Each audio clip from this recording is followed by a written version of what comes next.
Good morning to everybody, and thank you for joining us today. We've just started a new venture out here, and part of what I always believe is about teachings, learnings, and growings.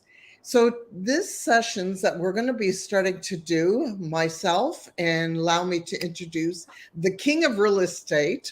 This is Mr. Ari, and I want you to come into our home now, and we'll be joining you on Fridays so that we can start teaching you about becoming more aware. I am a coach, I'm a mentor, and also I'm an investor in real estate. So between my learnings and Ari's learnings, he is the man about real estate, he is a broker, he's a coach, he's all of it all. So between the two of us, we can start learning and growing. And most importantly, if there's something in you that you want to get into real estate, but you're a little scared, I get it. This is what this show is meant to be. So, Ari, welcome. Say hello to our audience. Thank you. Hey, everyone. And it's nice to meet you. I'm Ari. I work with Remax Hallmark. I'm a real estate broker, and I've been doing this for quite a while, just over 12 years. And I met Glenda through a real estate transaction. So, and along the way, if you have any questions, don't hesitate. So we're going to put in the bottom in a second.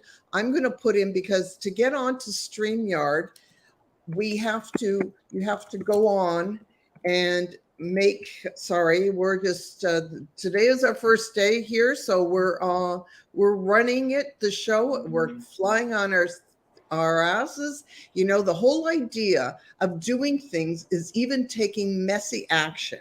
So today we are taking messy action, and I promise you by the next day we're even going to get better and better with our session here. So this is what we need to do if you are looking to come onto our screen, and let me put in the chat here what you need to do so that you can come onto our stream and ask questions directly. Whoops.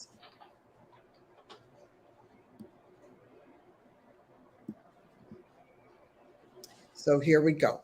So Ari, tell everybody, as we're putting this out there to show them what to do to come onto our main stream. You have to go to streamyard.com/Facebook and get permission to come in, ask questions. That's where we're all here. It's time to go and grow and all the rest of things. So let's talk about, first of all, you're known as the Lion.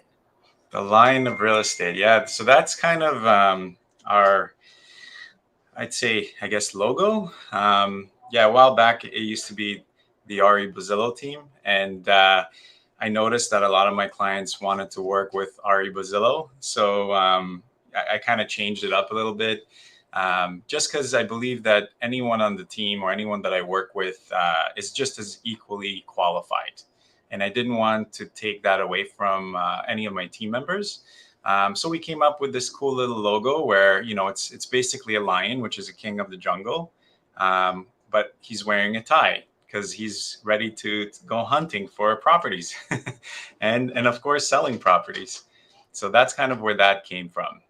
I love it. So we're going to just head into, part of this whole session is to also talk about all sorts of things and develop you into the person you need to be.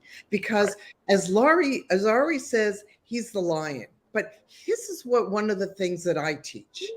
Enable to be, go out there. And I believe that we also have to harness our own power. We got to get in the mindset. Part of becoming a great real estate, to get into real estate, is getting into the mindset. I started this many years ago when I was going through a very challenging time in my life of being that lion, learning that we have to feel that power within us. And that power could be just the fact of what we're going to go through today and start learning. Lions are very perceptive. Lions are someone that, when they see everything that's going around on their kingdom. you can't fool a lion. So we need to get into that headset. So I'm really thrilled that, Ari is the lion of real estate. He's the king of the jungle. And I want you all to learn that we have to become the king of our jungle. And the jungle out there is that real estate jungle. And we are here to start teaching you about what we need to get into so that we get into the deals that are good for us. So let's start with Ari. Let's talk about, first of all, before we go into buying, what's the pros and cons between owning a property or renting a property? Because some Right. people think that maybe we shouldn't be owning. I remember hearing many years ago this very intelligent man who told me that he didn't think that he would want to put all his money into real estate, and he believed that he should be renting his home instead of owning it. So let's Right. talk pros and cons. Right. So I'll actually start with that note. So I hear this a lot. So you can imagine I hear all kinds of things. And um, one of the things, well, a few of the things that I hear about renting. So people typically, their number one comments is, you know what? I don't want to be tied down, right? I can move next year. I can do what I want. I don't have to be stuck in one place. And this is true, right? You don't have to be stuck in one place. You can pretty much have a lease. You typically it's a fixed lease for about a year. You could do month to month, but not a lot of places, not a lot of options. Something like that, you have to go to Airbnb. But typically the leases are about a year. Okay. And then they automatically turn into month to month, but the tenant is the one that typically has the right to say, hey, here's 60-day termination. Most of the time, the landlords can't just do that. They have to have three different reasons, which I won't get into in this topic. Another comment that I always hear is rent's usually cheaper, right? And that may be the case. Depends how you look at it. Rent is cheaper for the product that you're getting. So if there's something in mind that you want in a certain area, typically you can get it if you're paying rent versus buying it because it's typically more expensive. The pickier you get. Another thing I hear is that you don't have to jump through hoops to get approved / down payment, right? So you don't really have to save a down payment. You could just pretty much, here's my information, here's my credit report, here's my income verification, and you get the place. Yeah, and I mean overall, actually, there's one more thing I want to mention too that a lot of people don't think about, but in terms of relationships, when you move in together with someone, it's definitely less risky, right? So like, when you buy a house with someone, you're now in a situation where you have equity and you're entitled. So if something happens between that relationship, it takes a little bit of work to break that down.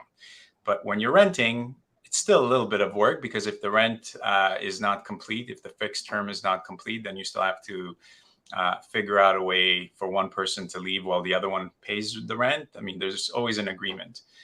So those are the pros. There's definitely some pros in renting. I'm going to be a little bit biased, obviously, because I'm a real estate broker. Not that I didn't rent in the past, but the reason is because once you get to really understand the pros of buying and the cons of renting, which I'll get into now, you will maybe rethink that. Okay, so the cons. This is one of the biggest ones. You won't see a return. You're pretty much giving away your money, and you're paying somebody else's mortgage. And this is why people end up buying investment properties, like yourself. You build equity, and somebody else is paying for it. You don't have a landlord when you're purchasing a property. You don't have somebody to answer to in that sort of situation. Like if you want to, for example, improve the property, you don't have to ask. You also get to see that return, right? So if you're investing into that property, if you want to build something in that property, you want to put a shed in the back, or you want to maybe even put a pool in the back, you can't do that when you're renting. So those are a few things about rent versus owning. Another thing is sooner or later you will be forced to move. Typically, when you're renting, the landlord, unless it's an apartment building, obviously, but the landlord will eventually sell that property. And then typically the new buyer can move in, or they'll assume the tenant if you get lucky and you continue renting. But either way, you're still, there's a good chance you're going to move. Now, why is that bad? It's not that, hey, I have to move. I mean, you move when you sell a house as well. The issue here is that the rent will be substantially more, because typically, Glenda, the rent, as you know, goes up just like inflation, right? Just like anything else, it's a cost of living. So even if it's at 3 or 4%, it's still going up while you're still typically paying the same amount. Typically, landlords also don't increase the rent. So I've seen cases where people would live in the same place for about 5 years, and they have a huge financial shock when it's time to move, because the landlord is selling now and the rent is almost double what they're paying, and it's very hard for them to find something. I've seen one case specifically where the guy had like everything, like so much stuff in a house, and for that price he wouldn't be able to get another house. So that's another thing. If you're a tenant, what do you do with all this stuff? Now I have to get storage, right? Well, we know how expensive storage is. It's crazy how expensive it is. So, and I know that there's people out there that say, like, but I can't afford my mortgage. I can't afford, between down payment and mortgage and all the rest of it. It's really a costly situation. But there's avenues and things that you can do. The whole idea, and this is part of the things that I teach, is always learning to think outside the box. Mm-hmm. A lot of people don't know the options. Right. Sorry, And go ahead. we'll go into different avenues down the road as we do these programs of all different ways of purchasings and different strategies that you can use. But let's look at one of the things that I want you to think about. You buy a house and you say to yourself, or you're looking to buy a house, and you say to yourself, I don't know if I can afford a down payment. I don't know whether I can afford, then, I have to pay. Of course, you've got to pay taxes, which is, another, people don't think of all these things. And, there's all these kind of hidden expenses. And we'll go through these things even further in detail down the road. There's insurance, there's all sorts of things that we have to think of.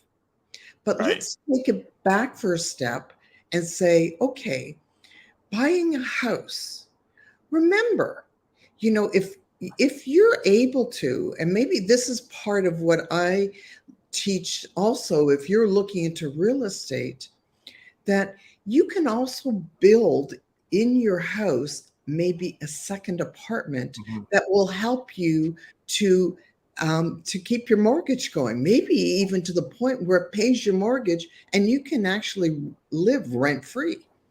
True? Right.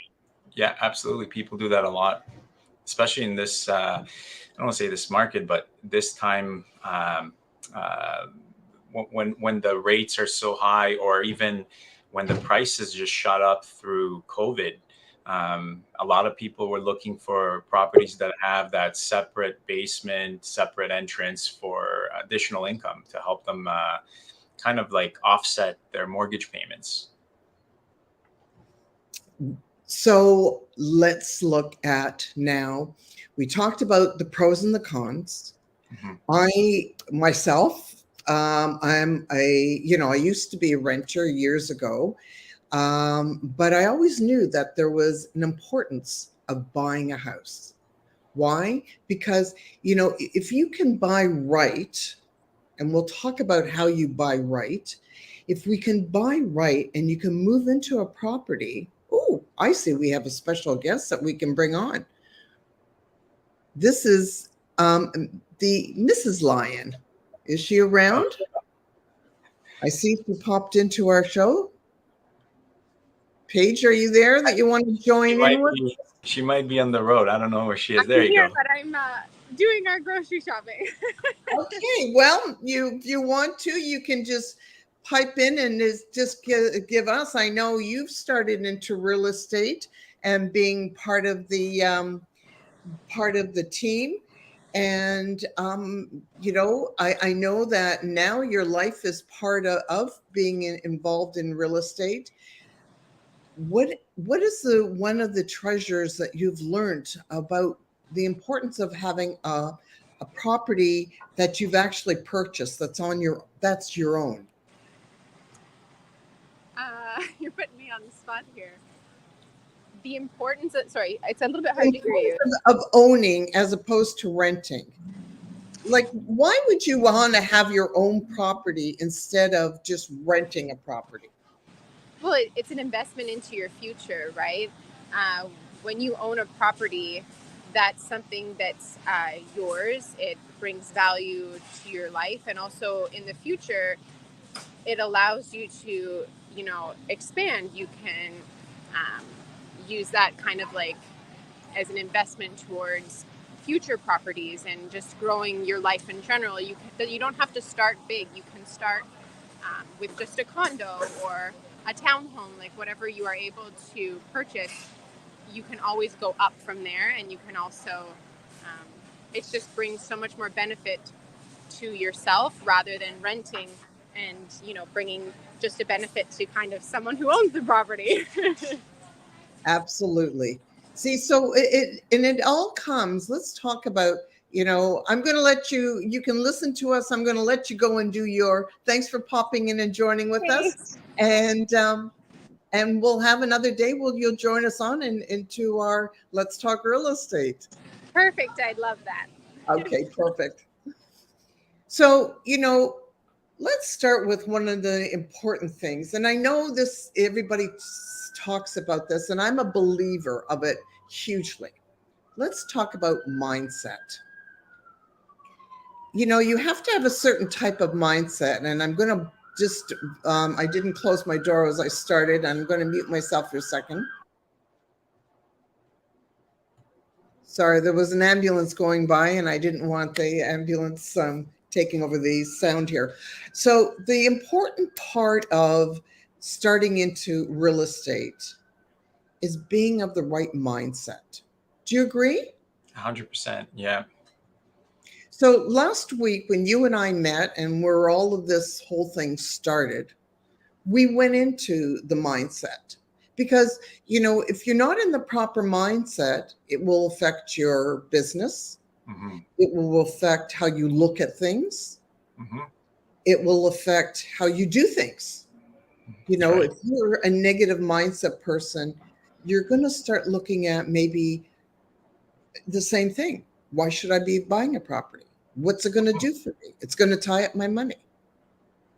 But when you're in a positive mindset, we can look at things in a very different light, such as if we invest in our property, within a year or two, the way the real estate is going, our property is going to increase in value. What can we do with when our property increases in value? Well, to your point with mindset, I just want to touch on that. It's also what you believe in. If you don't believe in something, then you shouldn't do it. At the same time, you should get all the information first so that you know what to believe. Because there's so many things out there. There's so much information out there. One thing that you can do with real estate, which to me is one of the biggest things, which is what Paige just mentioned, is use that equity. Okay, so you can, you start with a property. You start with even, I think they still have the 5% down payment. I mean, it's still very low comparatively speaking towards the prices that are today. But say you put down even 20% on a property.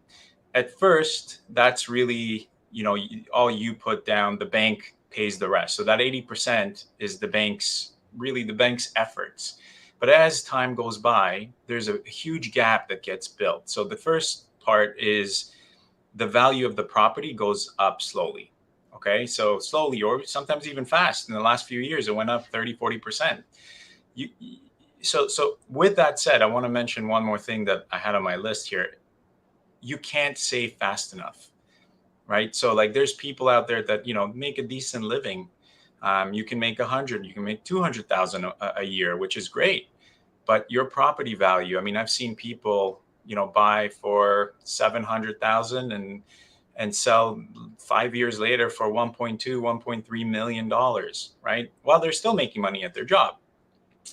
So when you have that equity, when you're sitting on a property and your equity grows, what you could do is you could go back to the bank, say 5 years later, because now you don't have to sell. What you could do is go back and say, look, do I qualify for a rental/investment property? And what they do is they take your investment property as another income. So before they give you that approval, for example, they want to know, what do you think that property would be able to rent for?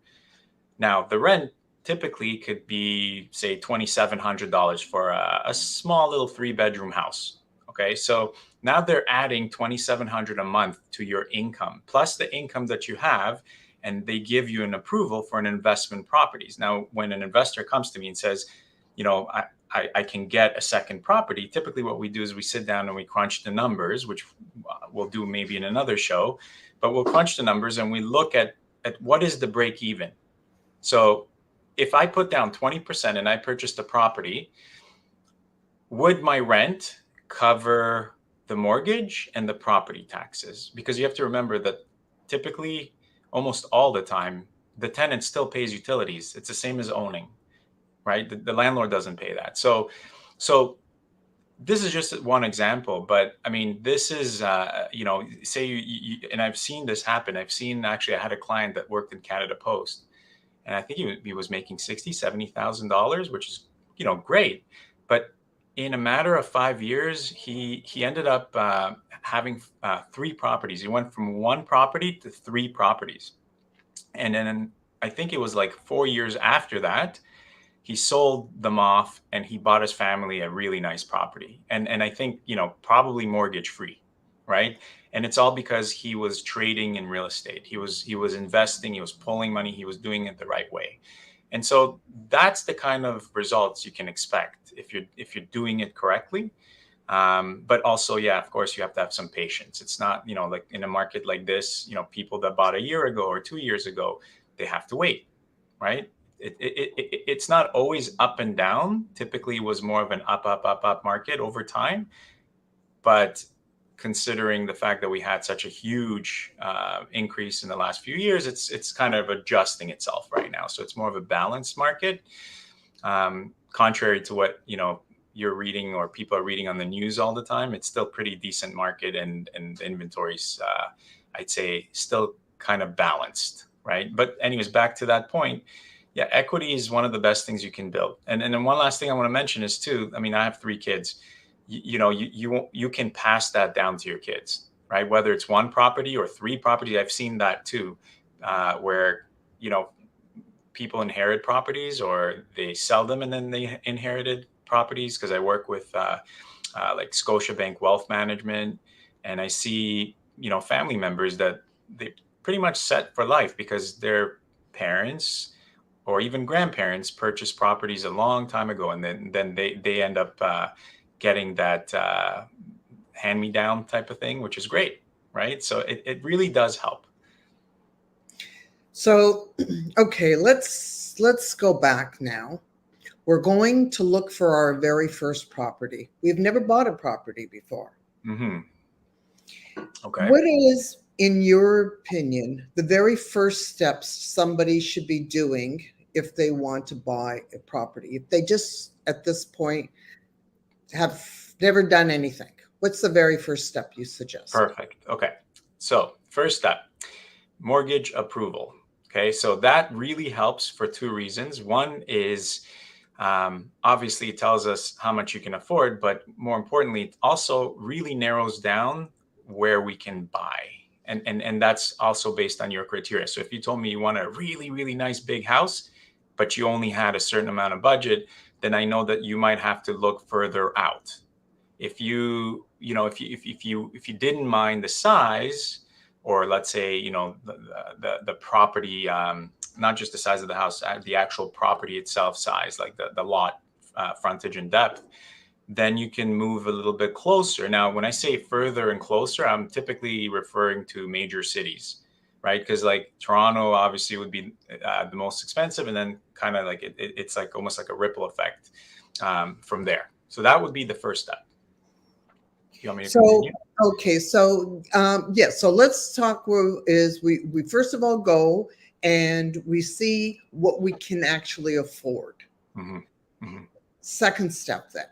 Okay. Second step, I would say at that point, what we would do is set up a prospect match for the type of criteria that you're looking for. Now, when I say this, I always say this to clients. It's real estate finding a good property. It's really a process of elimination, right? So as you set up, well, first when you set up the property, you get a whole bunch of listings. The first listings typically is about 30 different listings, if there's that many in that price range. But I sent my client everything. At that point, they start giving me feedback. So the first thing to do is kind of like, hey, let's see what we don't want, right? We don't want this and we don't want that. And it becomes easier and easier, right? And then you start narrowing down what you want. So, and I'll be honest too, this is the difference. I mean, even from the beginning of my career till now, right? Like the difference between a buyer that says, I've been looking for so long, it's because they're not looking the right way. It's what you said at the beginning of the show. There's a right way and there's a wrong way of doing everything. Typically, when I work with a buyer, and this is like, I'd say sometimes, not all the time, but most of the time, we would find a property within the first 3 or 4 different showing dates. So we'd have to go out 3 or 4 times. That's it. And that's a lot. Sometimes they find it on the first or second time because a lot of the research is done ahead of time. It's done online. Like there's a lot of research and legwork if you want to do it right. Planning. Planning. That's a key word, isn't it? Yeah. So learning, sort of, even sit down with yourself, even before you even start with your agent, and start putting down the things that are important to you that you need. Do you have young children? Do you need to be around a school? Or is it a school within walking distance? Do you need to be around a bus route because you don't have a car? Or maybe there's only one car in the family and the second person doesn't have the car, so they need to be using the bus system. Secondly, are you looking for a property, a large property, because maybe you love to have that property, or maybe down the road you're thinking to yourself, well, I can start small and have a house and then later maybe increase the size of the property. Do you need to be around shopping areas? What type of shopping, right? All these things, you sit down and you make your own list before you even start.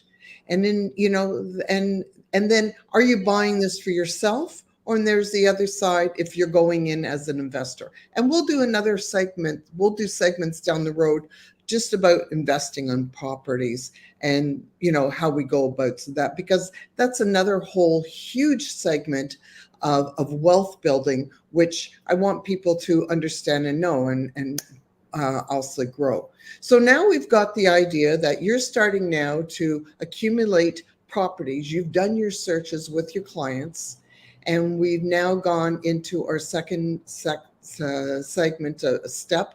What is your third step that you would do? So the third step, once we identify the property that we are interested in, is to now do a CMA. So basically, what a CMA is it's taking a bunch of properties that sold within a certain period of time, typically 60 days, that are comparable to the property that we're looking at, and figuring out what the offer amount would be. And then from there, we start talking about all the types of conditions that we would put. And there's a lot of dynamics in this because sometimes, it could be a situation where, as it could be, I've seen a few properties even now that are priced low to create a bidding war. So there's a different way in terms of strategy on how to go about getting that property, and realistically too, what are we willing to pay for it? there's one more aspect that I always explain to my clients, because a lot of I've seen a lot of really bad horror stories of this. What you're willing to pay for that property, even if we quote you, like we look at what's sold and we agree with our clients, hey, you know what, this is probably worth so and so. There's always that one extra step that you have to always keep in the back of your mind. And we say this not only when we meet our client the first time, but also when we make the offer, is that there's also that bank appraisal. So the bank itself, even though you're saying that, hey, you know, say for example, you see a property you like and you're saying, okay, well, 3 other properties sold for about 950, 970. I'm okay paying $1 million. And so you go and you make the offer for $1 million, and you say, you know, you get the property. Now you send your contract back to your mortgage broker and say, look, I got the property. You know, you already got your pre-approval. But now what you don't realize too is that the bank will now send their own appraiser to make sure that you didn't overpay for that. So if the bank doesn't think it's worth $1 million, say the bank only thought it was worth 950, you would have to pay the other $50,000 on top of whatever it is that they're approving you. So there's a gap there, right? Doesn't happen often if you are very careful and you kind of like do your research, and but it does happen, and especially in a turning market, it could happen. I don't want to scare anybody, but that's really, you know, that's the reality. And as long as you know how to navigate and you work with somebody that knows what they're doing, then you should be fine. Never happened to us, but it can happen. So how do you know if, or what is a way of preventing any of that to happening? And I know what happens when you get into a bidding war. Sometimes you get so caught up in this thing, like you gotta have it, that you lose sight of some of the things. But is there a way that you can protect yourself for something like that? You mean from an agent's perspective or a buyer's perspective? From a buyer's perspective, to get involved in overpaying, and the bank comes in and then there's that huge, there might be a large gap. Right. Yeah, of course. So the bottom line is that ultimately, like, so I'll actually give you an example of where it almost happened to me. Okay. So I had a client that we made an offer, and, you know, you have to work with somebody that is, I guess, you know, experienced. That's what's important. Not just experience, but actually, you know, there's a saying, you can have the same year 10 times, right? Where, you know, you can have somebody that's newer in the business, say only 3 years, but will know a lot more than the person who's been in the business for 10 years. So I don't really say that, you know, the longer you've been an agent, the better you are, the more you know. It's really, it's about education. It's about, you know, your mindset, right? You have to constantly be a student of this business. And so this is what happened in this case. So we've done the research, and this was at a time last year where it was probably 25 offers on this property. And my clients were very, very, you know, it was almost very emotional. The whole process was very stressful. These are first time buyers. And so they made the offer. They asked me about 5 times, you know, if this is the right number. I always say to my clients, look, I don't have a crystal ball, but I've looked at everything, and I showed them everything. It wasn't just my decision. It was our decisions together. And we made the offer, and we got the place. And the appraisal came in about almost 90,000 under what we paid for it. Wow. So, right. That's so huge. You can imagine what my clients were feeling. They were panicking. They were calling me. And this is where, you know, in this business, you have to know your stuff, and you also have to be emotionally sound. So I kept assuring them to just wait, because we were fighting the appraiser, right? So I was sending the comparables. I was basically presenting the bank, the underwriter, all the comparables that we were looking at before we made the offer. And so about a week, probably the longest week of my clients' lives, right? And it was pretty tough for me too, because, you know, their future is in my hands too, right? And so they resend an appraisal again, and it was appraised at what we actually paid, so they didn't have to pay anything out of pocket. That was a close call because the market was just super hot. But yeah, I mean, you know what? This is what it takes sometimes, right? It doesn't happen often, but it was good that we were able to back up our offer. If you can't back it up because you didn't do the homework, and sometimes agents miss something, it can happen. You can get stuck. And you know what? I don't know about a lot of other people. I know sometimes you can kind of ask family and friends, but my clients didn't have that option. So I was very happy that we were able to get that second appraisal in and get them the mortgage. So, case in point, then, when you're out, and this is before you even go in to buy your first property, even, it's also shopping for your agent. That's where you got to come to now. It's not about who. You've got to really look at the person that you're dealing with. How long have they been in the business? Do they do it full time? Do they do it full time? Do they have a backing? Like, you've got a lot of people, and I'm behind you. You are with a large brokerage firm, and you've got people around. Like if somebody is out and they're kind of new, and maybe they're just the starting of their own brokerage, who do they fall back on if something is wrong? Like, you always need a mentor in your life of some sort who you can go back, like, even if somebody comes to you and you don't know what to do, I know you've got other people that have even been in it longer that you can go back to and say, what do you think of this, and get ideas from. We all need that. We don't live on an island. We have not all lived through every thing that's happened out in the market, or whatever situation it is in life. So it's always important to have things around you, people around you, that you can, sort of go into somebody else's mind. It's like going into that treasure chest and picking out some more treasures in there, so that maybe there's something there that you're not thinking of. But so these are all part of the importance of going forward, and when somebody's actually looking for an agent, correct? Yep. Yeah. And to your point, it's sometimes even just good to get other people's perspective. Even if you think you know what you're doing, always question everything you're doing. That's one thing that I always do, is I never think that I know everything. It's very important for that. And that's part of the mindset, right? Like, if you're a believer that you know everything and you can't listen to people, and I've seen this so many times where somebody already knows, and even with somebody with specialties, they know it all. And we all know that, it's kind of ego-based driven.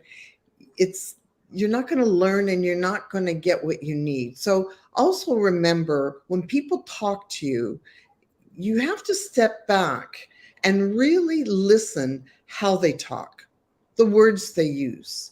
These are all things when we're going through life, and whether we're shopping for an agent, a coach, for anything in our lives, and we're meeting people that we're interacting with.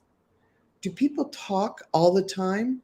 Are they listening to what you want, your needs? This is all part of it. Now, when people are going and looking, let's just go on this shopping for an agent, are they able to go in and actually do shopping, go in and interview agents? Yeah, absolutely. Actually, sellers do it more than buyers typically. They would have 3 agents, for example, come through and kind of give them, like their kind of spiel, right? And they would pick one. So, how does somebody talk to you? Do you relate to the person that you're connecting with?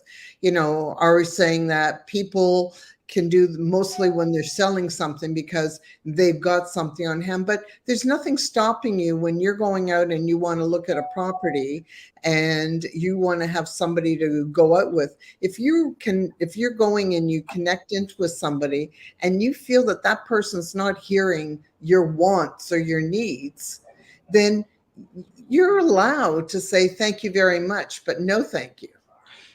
Yeah, just to add to that, when I said that sellers interview, what I meant to say is also that buyers should interview.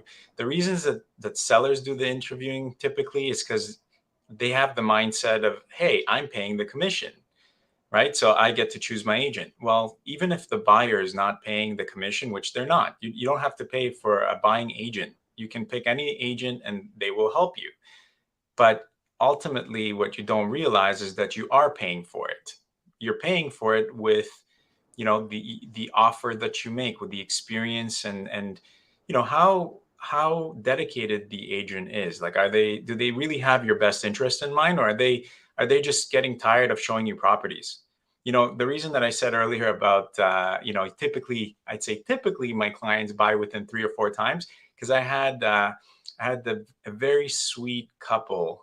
I think they lived in their house since they were 15, and they were about 60 or 70. I don't remember the age. And Wow. it took me a year to find them a property, a year. And it wasn't because, you know, I guess it wasn't because we couldn't find something. They were first time buyers, right? They only owned one property, which was actually handed down from their parents.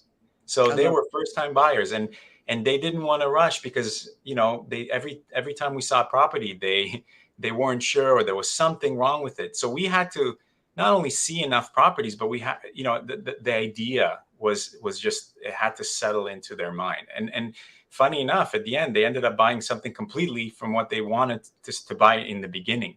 So when I say, you get a good agent, yeah, you have to get a good agent that not only knows what they're doing, but is dedicated. And I don't know about you, Glenda, but I mean, I work, like, let's say if I need something, or like I need a contractor, right? And say the guys I work with are busy. I'll ask someone before I just call someone, right? So a good way to find someone is through a referral. If you can, if you know somebody that knows somebody, because ultimately, I mean, it could still be bad, but typically you'll get a decent referral, as long as they obviously also have you in mind, right? And yes, and that's part of it. When you have a connection to your real estate agent, the whole important part is it's not a relationship. And hello, let me just connect on that word of relationship. That's what everything is in life. It's our relationships that we have. So when you have, especially, when you buy a house as a first time buyer, the one thing is having a great relationship with your real estate agent, because if you haven't had if you're starting out and you have no background on any of this, you got you and here, listen, I did this at one point, so I'm only talking from my lessons that I've learned, you know to go out there and find a contractor, somebody to come in, because a lot of times when you buy a property, there's things in that property that you need to fix. Nothing really, it's very rare that you move into a property and everything is 100%. You'll probably, if it is, you're paying for that, right? So a lot of times we look for a property that's maybe market value, and especially if you're looking at an investment wise, and I don't really want to get to that yet, but you're looking for something that's a little lower in maybe it's under market value, which is really a harder thing to find nowadays. But the whole idea is having that relationship, because your agent will have other connections because of other deals. That's right. And again, just to add to your point, most of my clients call me if they do any type of renovation, or um, if they almost sometimes they even call me to ask me if I know somebody that is hiring, because I connect with all kinds of people. So yeah, your agent is typically your go-to person, mostly for home stuff, but they're a good source. So definitely, again, it's important to work with someone that does have that network. Perfect. Now, I know we have another question, but I'm not going to bring that up yet because I want to finish off with the steps. What was the next step that we're looking at? So, right. So the last step was that we make an offer, or we review everything, we make the offer, and then we get the property. And so the next step is really now you're, I mean, unless you've already satisfied the conditions, you have to satisfy the conditions. So what that means is you have to do your home inspection. You have to resend your contract to the bank or to your mortgage broker, and get that firm approval. So that's if you have conditions, obviously, in your offer. So typically, you'd have about 5 days to do those things. So, you go in, you do the inspection, you get your firm approval, and I mean, obviously, if you don't get your approval, or like the bank comes back and says, sorry, you don't get approved, that's because you didn't. The first step was somehow missed. But for the home inspection, if it does come back with certain issues, and I typically tell my clients, you're buying a home, you're going to have issues. So anything under $1,000, be prepared to fix it. Anything over $1,000, something major like roof, windows, leaks, anything like pretty big, substantial, we go back to the seller. And so we have two options. Obviously, we can walk away from the deal, or we can go back and try to negotiate either further price reduction, or for them to actually do the work. And that's basically more or less the last step, because then the final step is just moving in, right? Setting everything up, getting your movers, and all of that stuff. But there's one other step that we didn't mention, is one of the important things is when you're going to start, and this is where your agent can help you as well, is if you don't have a lawyer.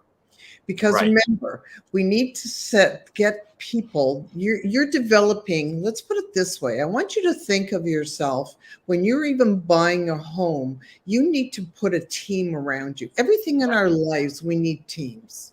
We're not living on an island. So I want you to think yourself when you're going into the thing. And I know there's a lot of, especially first-time buyers, that are scared that, they have to make the commitment, possibly the work, it seems very overwhelming. But that's why it's overwhelming, is because right now you're sitting back and you're feeling that you're on this island by yourself. Finding the greatest agent to work with you means that is the start of building your team. If you don't have a team around you, that's like being in a boat and not having a life jacket. Your team is what you're building. So as you get your agent who will help you connect up with the people that you need. So finding a lawyer, signing somebody who, even to help you to get a mortgage, all of these things, if you're wondering, how do I do this? How do I do that? Well, that's the start of why you need an agent and the relationship to build. Right, Shari? Yeah, and actually, the reason I didn't bring up the lawyer as the last step is because I'm just so used to my clients, like you just said, they come to me and they don't want the headache. So I tell them exactly who to talk to. Like, for example, from step one that we talked about, like my mortgage broker typically steps in, gets the approval done. All they have to do really, and through the whole process, is submit the information, pick what they like, and that's it. I do the rest. I mean, even with the lawyer, I sent the contract to the lawyer. I work with the lawyer and their team in the background, and also with the other the listing brokerage in this case, until the deal is done and closed. So my clients just really have to submit all their paperwork, answer questions, and pick the properties they like. So yes, if you're working with a good team, you'll feel like this is a great process and it's easy and you don't have to stress out over any of this, right? If you're not, then yeah, there's a lot of do-it-yourself parts that are moving parts, and that you kind of like, it's kind of hard to navigate when you don't know what you're supposed to do and when you're supposed to do it. And there's a lot of information out there, and sometimes it does feel that it's very overwhelming. But when you have people that can help support you through it, it makes life so much easier. So now we're just at the point where we are actually buying our first house, and the deal is about to close. Do we need to know any other steps before our deal closes? No, well, the only, this is the fun stuff. This is exciting stuff. So at this stage, people are very excited. Typically, we put either one or two more further visits to the property. So we would go back to check it out. I always tell my clients, you know what, if say it's two visits. So the first visit, you can go back, look at it, measure, get excited, bring your family if you want to, right? The last visit, typically it's not more just of a visit. It's also kind of like, hey, let's go look and make sure that if typically the seller's already moved out. So we're looking for stuff. We're looking for any major issues right before closing, right? Because we want to address those issues, and we want to let our lawyer know that, hey, you know what, maybe they switched the fridge. Doesn't happen often, but or maybe they didn't leave certain accessories or equipment or fixtures, things like that. So there's certain things that you want to look for before you close on the property, to make sure that if there is any issues, you address them, you record them with the lawyer, and then you can decide what you want to do with your lawyer after the fact. But that's really the last few steps. So when we talk about looking if things have been fixed, we also look for things when you're walking into a property. And I know I used to do this with especially my rentals, because living in my house was one thing that I knew, but especially rental properties that I was involved with, is I would walk around, especially at the beginning, before your deal closes, like Ari says, you're looking. It's also really important when you're walking around and the house now is empty, that you look carefully and go into every single room, look in your cupboards. What you're also looking for is leaks.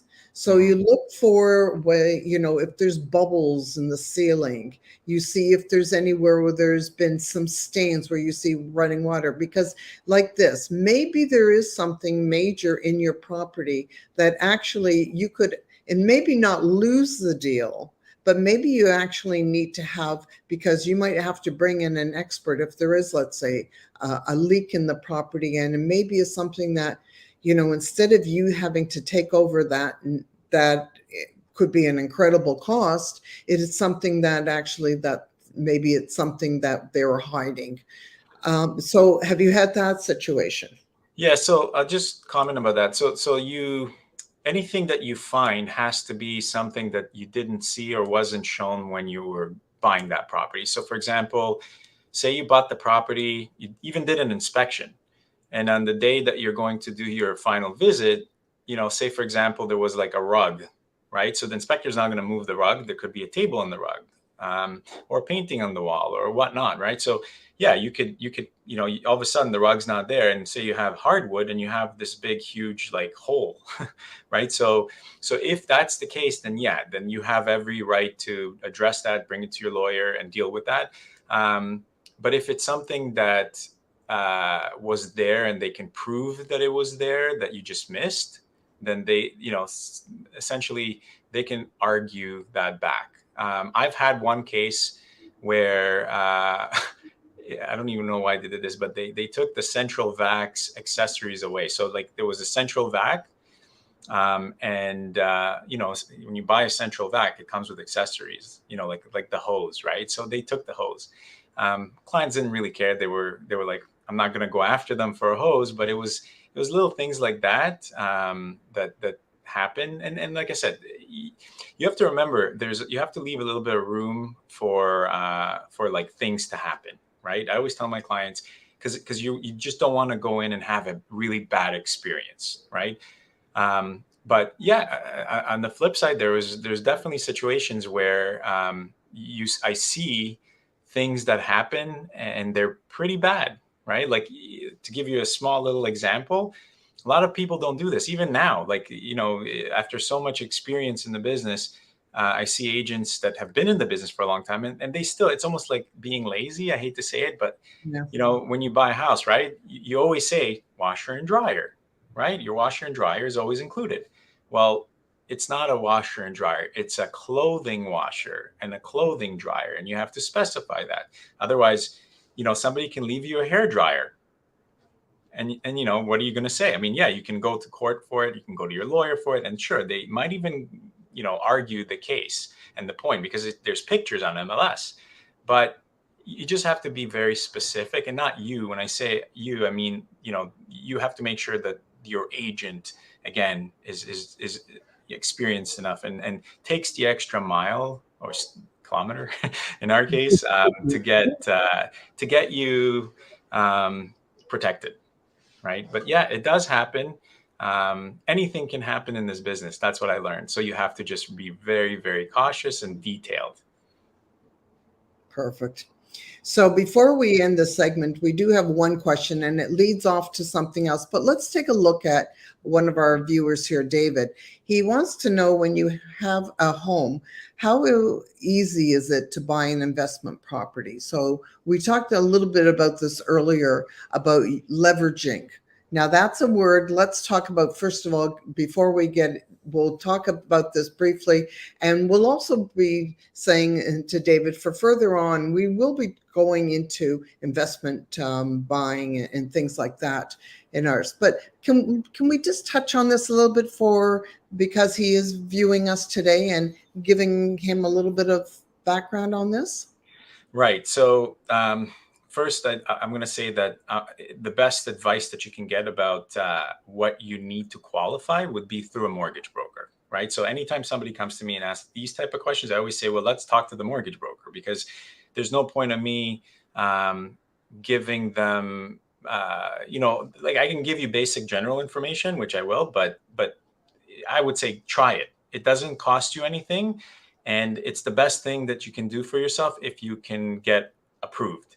And so from experience, I can tell you, working a lot with mortgage brokers and investors, it comes down to your income. It comes down to your down payment. And typically for secondary property, it's 20%. So as long as you have that 20%, you could qualify. It's not, I wouldn't say that it's a difficult thing to do. Once you get to, I think, your third and fourth property, it becomes a little more complicated. But your secondary property, there's all kinds of bank programs. Banks, they're happy to finance it, because remember, you have your first property and typically you have equity in that property. So if you default on your second property, then they can essentially, like, you have equity, they can go after you, right? So it's actually, I don't want to say easier, but you have a little bit more weight in your side. Okay, but you have to also kind of almost have like a proven case from experience. You want to be able to show and demonstrate that the property you're buying can produce a certain amount of rent, which will more or less cover your investment. So if you put 20% down, you want to show that it can pretty much break even. If you have to pay $500 out of your pocket every month, that's okay too. But now you're going into your income, and you have to prove that you can afford that through your income versus your servicing ratio, right? Which is what your debts are, how much your car payment is. So it's, at the end of the day, it's for banks, I believe it's more about obviously credit score, but it's also like a financial calculator that they plug in all your numbers, and they plug in that property's rental income, which they add into your income, and voila, you just get approved, right? So it's either you do or you don't. But I would say too that you have to, again, work with the right person, because the mortgage broker that you work with needs to know not only how to present everything to the underwriter or to the bank, but they also need to know where to go, right? So they can shop around for the best, let's say, bank or different, I guess, program, right? And I've seen this. Just to add to this, so I had one client that called us, and she was approved for $400,000. She went to, I think, just the bank directly.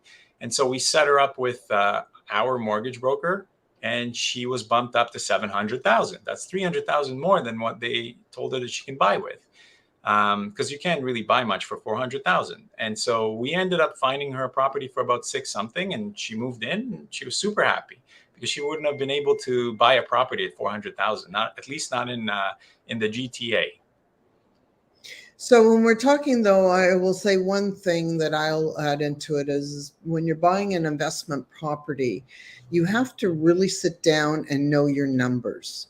And I'm saying that it's a different type of numbers that you need to add in, and sitting down, and you got to do some homework. So the other part is never mind just affording it, but the other thing is when you're having that, you got to look at the numbers of also, what the costs are to run the property, obviously, but also start investigating of what rents go for. Because if it's an investment property, then you're talking that you're going to rent out that property. So and who is going to be your renters, and you can go into all different avenues, and like I said, we'll go into this further on in our show when we start talking about investments, of how you go in and you start doing some homework to find out what your property would rent for. And that's when you start figuring out what you need to do so that you can cash flow and make that property work for you. The whole idea is when you're buying an investment property is, if you can have your property running for you and you don't need to put in, because you can get the rents that it takes to have that property be free, and all it's doing is it's carrying itself, then, and possibly, never mind, even the ultimate solution is not to carry itself, but more importantly, to cash flow. And cash flow means that you are able to pull cash out of that property month after month is the ideal situation. And it happens. It's any property that I ever went into, it always happened, because it's all about knowing your numbers, knowing what you can buy things for, looking at what you need to put in, and then you're on your way. So what a great session it was today, Ari. Thank you so very much today. We've delivered some information so people can start to look at things in a little bit different light. Thank you, Glenda. That was great. I'm happy to help and be here. So, we're going to put some links in this afterwards. So once this is over, we'll put some links down. And if you want to contact Ari, so, or myself for any type of information, for help, even if you need somebody just to, what we say is pick your brain and get some ideas of, what is out there for me, what are values of property, so on. Ari's the expert in that. So if you want to get some more information on something you're possibly looking at getting in, or you're getting in and you want to get involved with somebody who knows with what he's doing, and the links and everything will be below the video afterwards. So we will be coming to you on Fridays and educating you, helping you grow, and building you in any possible way we can. Remember, it's not just about, the transaction. It's about relationships. It's about building your mindset. And right now, we're here to educate you. Ari, do you have a little last thought that you'd like to leave for everybody? No, I'm just gonna say what you just said. Basically, you're whoever you work with, especially in this business, becomes more or less a person in your life. So you build relationships. I mean, this is how I met you, and we've been friends ever since, and now we're doing this. So that's kind of how it works. So you want to make sure that you partner up with someone that you can not just do business with, but you actually have the same mindset. That's exactly it. As I said, whether you can do something or you can't, either way, you're right. Thank you Right. so much. And I look forward to seeing you next week. And for those watching this video, please love us, share with us, share this to somebody else who maybe you're thinking is looking at maybe putting their foot into the waters, and they're maybe a little scared and want to learn a little bit more. This is what it's all about. So love us, share us, and most importantly, give us some comments. Tell us, what do you want to know about investing or getting involved in if you're a first-time buyer? Because we're here to service you. Until next week, I want to thank you all so very much, and I look forward to seeing you then. Take care. Bye for now.